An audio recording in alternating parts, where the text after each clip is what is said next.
Semuanya salam sejahtera. Yang terhormat Presidium Prof. Wahab, kemudian Pak Habib, kemudian Pak Batiar, Pak Yasu, Pak Rafi, Bang Yani, dan pakar-pakar hukum serta rekan-rekan media yang berbahagia. Setelah kita sama-sama menyimak dari kemarin keputusan Mahkamah Konstitusi sampai dengan hasil diskusi hari ini, Koalisi Aksi Menyelamatkan Indonesia menghormati begitu hakim mengetok palu. Pertama kali saya pikir hanya ribuan, ternyata jutaan. Tanggapan-tanggapan isinya cacat. Dan ini perlu benar-benar disikapi karena kecaman atas keputusan Mahkamah Konstitusi. Kenapa demikian? Karena membuka jalan lebar bagi Gibran maju ke Pilpres tahun 2024. Dan ini hasil diskusi tadi menunjukkan adanya pelanggaran hukum, pelanggaran moral, dan pelanggaran etika.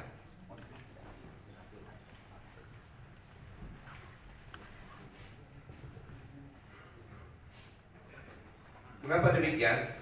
Karena pertama, keputusan Mahkamah Konstitusi ini adalah keputusan yang cacat hukum, yang serius. Hukum dilanggar demi kepentingan presiden dan keluarganya. Bahkan Prof. Yusril mengatakan telah terjadi penyelundupan hukum luar biasa. Mengapa demikian? Karena ada 3 hakim yang menyetujui, 2 hakim yang concurring opinion, dan 4 hakim dissenting opinion. Di mana yang 3 hakim itu menyetujui bahwa bisa mendaftarkan kalau pernah menjabat dipilih, yaitu bupati, wali kota, dan gubernur. Tapi yang 2 hanya gubernur, gitu. Sedangkan yang 4 menolak. Sehingga apa yang diputuskan adalah melanggar. Kalau kita baca benar-benar. Jadi kalau dibilang kalau sekarang walaupun argumennya berbeda dianggap setuju dengan keputusan, maka keputusan itu bisa 3 setuju sepenuhnya, 2 meragukan atau concurring, kemudian 4 dissenting opinion. Jadi keputusannya 5-4. Tetapi sebenarnya yang saya katakan tadi 3, 2, 4. 2 itu tidak setuju karena gubernur. Ini yang untuk Gibran. Dia setuju untuk Gibran. Kemudian yang kedua, keputusan Mahkamah Konstitusi ini adalah keputusan yang mempertontonkan pelanggaran moral. Karena telah mengambil keputusan diskriminatif hanya untuk memenuhi keinginan 1 orang, bahkan 10 anggota DPD nggak dianggap, banyak lagi nggak dianggap di materi. Ya saya juga, jadi nggak ada masalah kalau saya sih. Siapalah saya kan itu. Tetapi satu orang hanya karena pengagum Gibran, langsung ketua Mahkamah Konstitusi ikut dalam sidang. Dan ini sangat luar biasa karena mengaku mahasiswa ini seorang fansnya Gibran. Jadi ini mempertontonkan pelanggaran moral.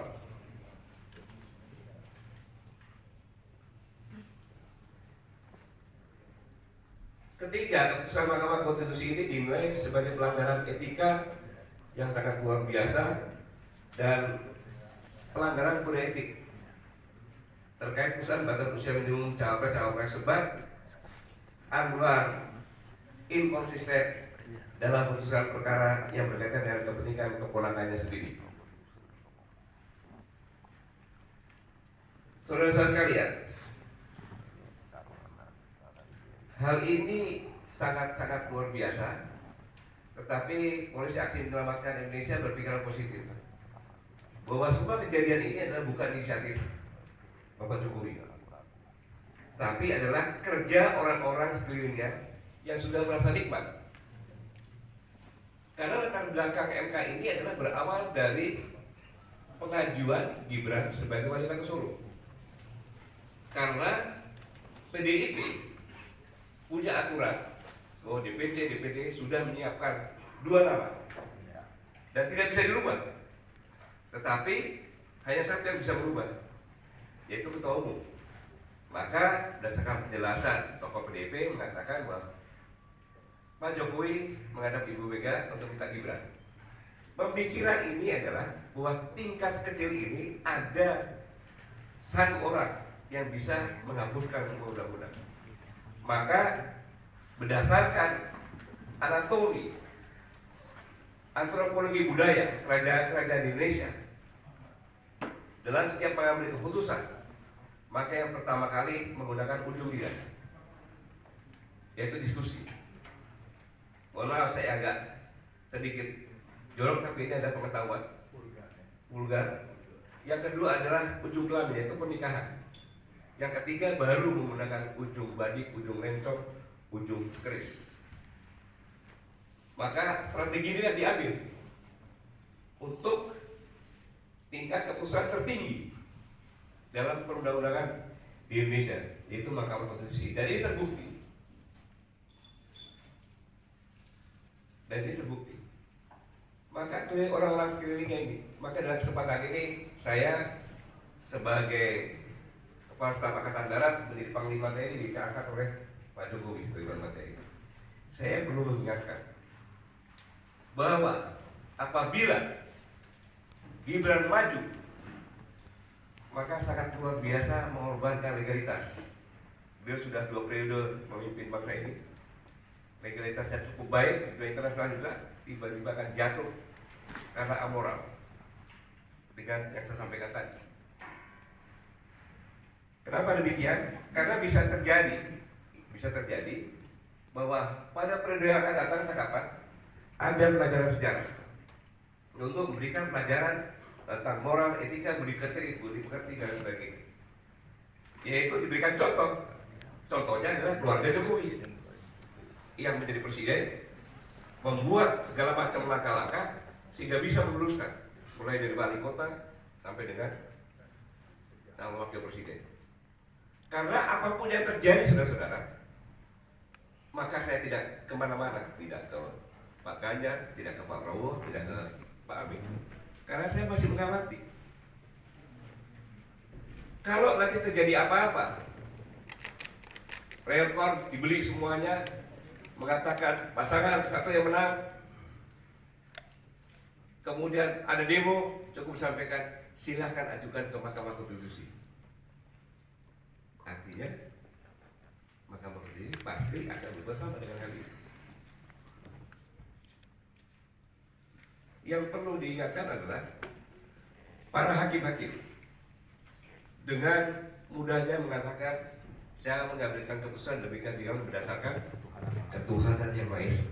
Luar biasa. Dipermainkan, Tuhan yang dipermainkan.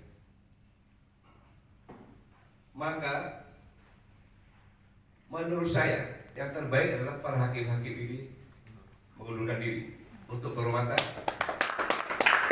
dan untuk meninggalkan jejak sejarah kepada keluarganya. Bayangkan kalau suatu saat mulai dari tingkat TK, SD, STTA dan seterusnya ada pelajaran sejarah untuk pelajaran. Jangan sampai terjadi perbuatan yang amoral. Tentang hakim-hakim diceritakan mengambil keputusan seperti ini, tentang mantan presiden dan keluarga dengan seperti ini. Dan itu sangat menyedihkan. Dan itu yang dilakukan oleh raja-raja itu. Kalau ada pengkhianat, makanya dikubur di tangga ke makam raja, supaya setiap orang yang akan ke makam raja menginjak-injak. Saudara sekalian, sebelum saya akhiri, saya sedikit ingin menjelaskan tentang peperangan di Perang Dunia Kedua. Mohon maaf, yang saya jelaskan ini di Amerika, yaitu Letnan Komandan Edward Henry O'Hare yang lahir 13 Maret 1914. Seorang penerbang angkatan laut ketika akan melakukan patroli dengan timnya, tiba-tiba kru daratnya menyampaikan bahwa dia harus kembali karena bahan bakarnya tidak sempat diisi. Dan ketika kembali, dia melihat ada 9 pesawat tempur Jepang akan mengebom kapal induknya. Maka dengan gagah berani dia serang, akhirnya 5 dari 9 itu jatuh, dan yang lainnya dia serempet pakai pesawatnya. Akhirnya yang 4 kabur. Dan ini bisa dilihat karena pesawat tempur itu di sayapnya dikasih kamera atau video. Maka Edward ini pertama kali yang menerima penghargaan tertinggi, Medal of Honor. Jadi Angkatan Laut pada Perang Dunia Kedua yang pertama kali menerima adalah Edward ini. Dan kemudian karena keberhasilannya, kapal induk Amerika pun dikasih nama Edward O'Hare. Kemudian bandara terbesar nomor 2 di Amerika di Chicago juga diberi nama. Mengapa demikian? Karena pada tahun 42 di Amerika terkenal dengan mafia Al Capone. Ada seorang yang disebut Edward Joseph O'Hare atau SED. Dia adalah pengacara dari Al Capone yang kekayaannya hampir sama sahabatnya. Ketika dia merenung apa yang harus saya berikan kepada anak saya, kalau masalah mobil, rumah, segala macam ada. Akhirnya dia berpikir saya akan memberikan kepada anak saya bahwa ayahnya adalah seorang hero. Maka dia bekerja sama dengan FBI sehingga Al Capone ini pelan-pelan ditangkapin semuanya. Dan ketiga waktunya dia panggil anaknya, "Anak, kamu harus pergi dari sini dan bapak sebentar lagi akan dibunuh." Kenapa? Karena bapak membongkar ini semuanya, mafia Al Capone ini. Karena tidak ada satu orang pun yang bisa membongkar. Tetapi ingat, saya mewariskan kamu, saya akan dicap sebagai pahlawan di sini. Anda tahu, Letnan tadi O'Hare itu adalah anak dari SED. Itulah makna bahwa seorang ayah meninggalkan jejak kepada anak-anaknya. Apalagi seorang presiden, harusnya dia meninggalkan jejak-jejak yang positif dan beretika kepada seluruh anak bangsa. Semoga apa yang kita sampaikan ini merupakan pembelajaran bagi kita semuanya, agar siapapun kita meninggalkan jejak kepada junior-junior kita. Karena apapun yang saya lakukan dengan Pak Bahtiar, dengan Prof. Hafid, Prof. Hafid, semuanya adalah untuk menyiapkan kondisi bangsa ini yang bisa kita wariskan kepada generasi muda. Bukan untuk mengkhianati generasi muda, diambil sekarang, dikorupsi sekarang, kemudian sumber dayanya dihabiskan sekarang, tinggal meninggalkan generasi muda kita nantinya bisa hanya sebagai guru. Terima kasih. Wassalamualaikum warahmatullahi wabarakatuh. Kalau ada tanya jawab dulu sebentar ya, boleh ya. Ada yang mau mengajukan pertanyaan pada Pak Gatot, silakan kalau ada. Ya, silakan Mas. Ya, dan disebutkan ya. Silakan Mas. Bantu mic. Alah, Pak.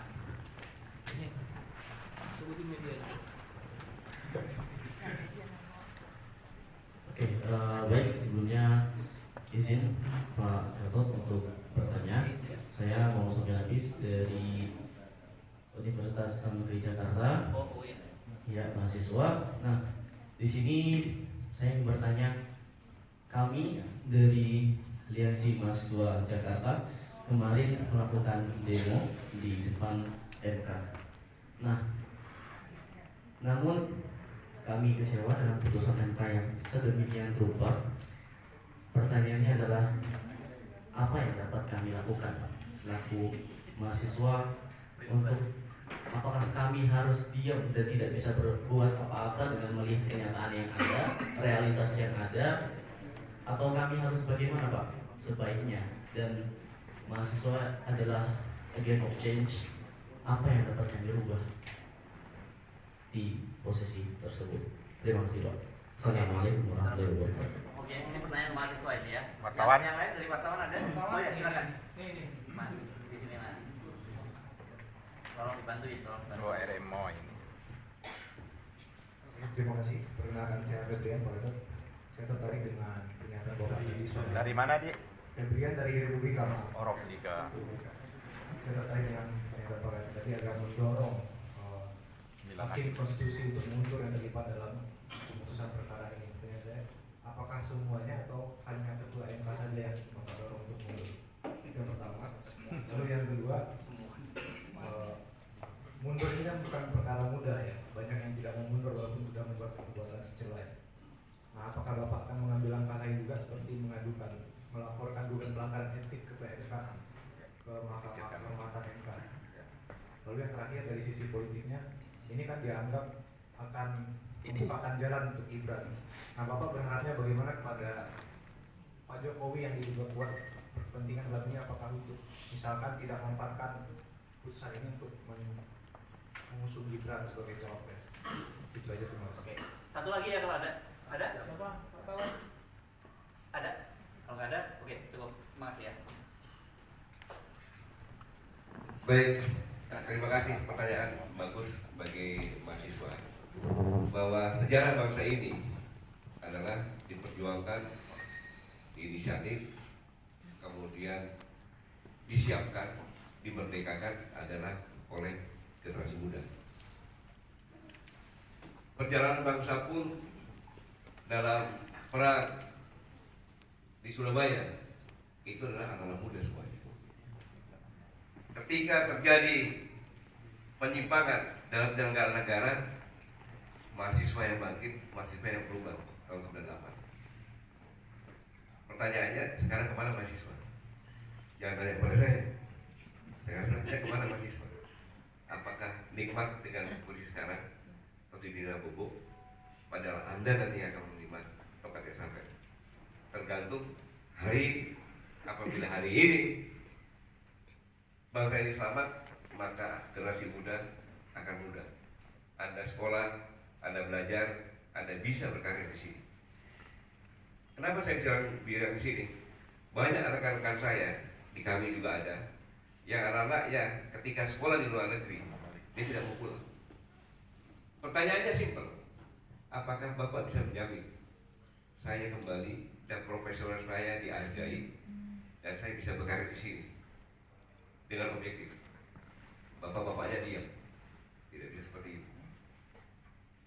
Jadi kami hanya berbuat seperti ini, tapi adik-adik lain harus bangkit. Ingat, 54% lebih kita bonus demografi. Kalau Anda diam, makanya saya katakan bangkit atau punah. Anda tetap di negeri ini, tetapi Anda tidak bisa buat apa-apa. Lihat ya sekarang, tanah-tanah siapa yang punya? Tambang-tambang siapa yang punya? Untuk siapa?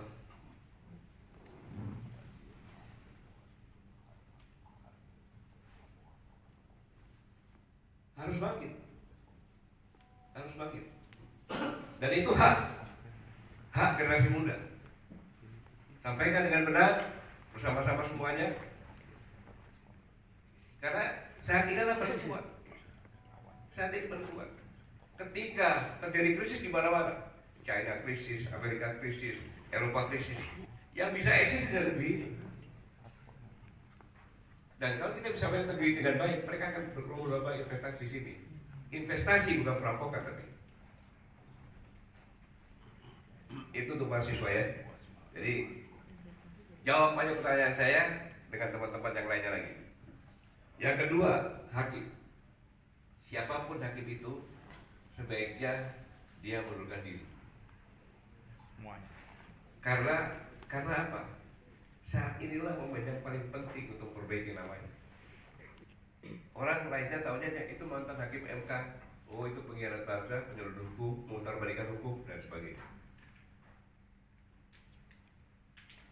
Para hakim kan umurnya di atas 50 tahun, iya kan? Untuk apa? Lebih baik mungkin sejarah. Karena saya tidak setuju, saya mundurkan diri karena tidak sesuai dengan hati nurani saya. Mungkin yang dua itu juga bahwa tekanan bisa terjadi.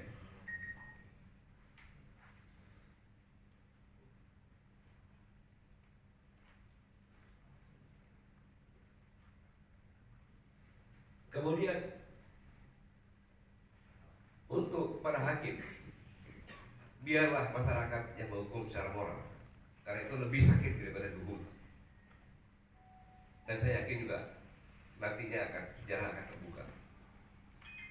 Kemudian pertanyaan lagi apa? Politiknya? Yang terakhir dari sisi politik mas, apakah mendorong Pak Jokowi itu tidak menggunakan isu ini untuk mendaftarkan Gibran sebagai cawapres? Saya kan tadi katakan bahwa saya punya keyakinan yang membuat semuanya ini adalah orang-orang sekitarnya yang akan menyerumuskan Jokowi sendiri. Kalau Pak Jokowi mendaftarkan, selesai sudah legalitasnya. Baik di Indonesia maupun di luar, bahwa apa bedanya dengan hakim? Sudah jelas keputusan hakim itu tidak mempunyai kekuatan hukum, ya. Masih mengambil keputusan. Saya pikir, saya tahu persis sebagai seorang presiden yang 2 periode, tinggal mengakhiri aja, tidak akan mengambil risiko itu. Walaupun semua orang menginginkan beliau mengambil keputusan seperti itu supaya lebih enak lagi dibully. Kaman ini. Jadi kapan ini? Akhirnya orang tidak percaya dengan proses demokrasi sekarang ini. Banyak yang dukung, banyak juga dukung. Saya dukung semuanya. Itu Gibran. Iya, mungkin jawaban saya tidak bisa memuaskan kalau saya sendiri bukan untuk memuaskan. Terima kasih. Tapi kan cukup ya. Oke, Terima kasih. Assalamualaikum warahmatullahi wabarakatuh. Terima kasih ya teman-teman. Kalau saya tetap dukung Gibran maju sebagai calon wakil presiden. Ibu Gibran. Assalamualaikum warahmatullahi wabarakatuh.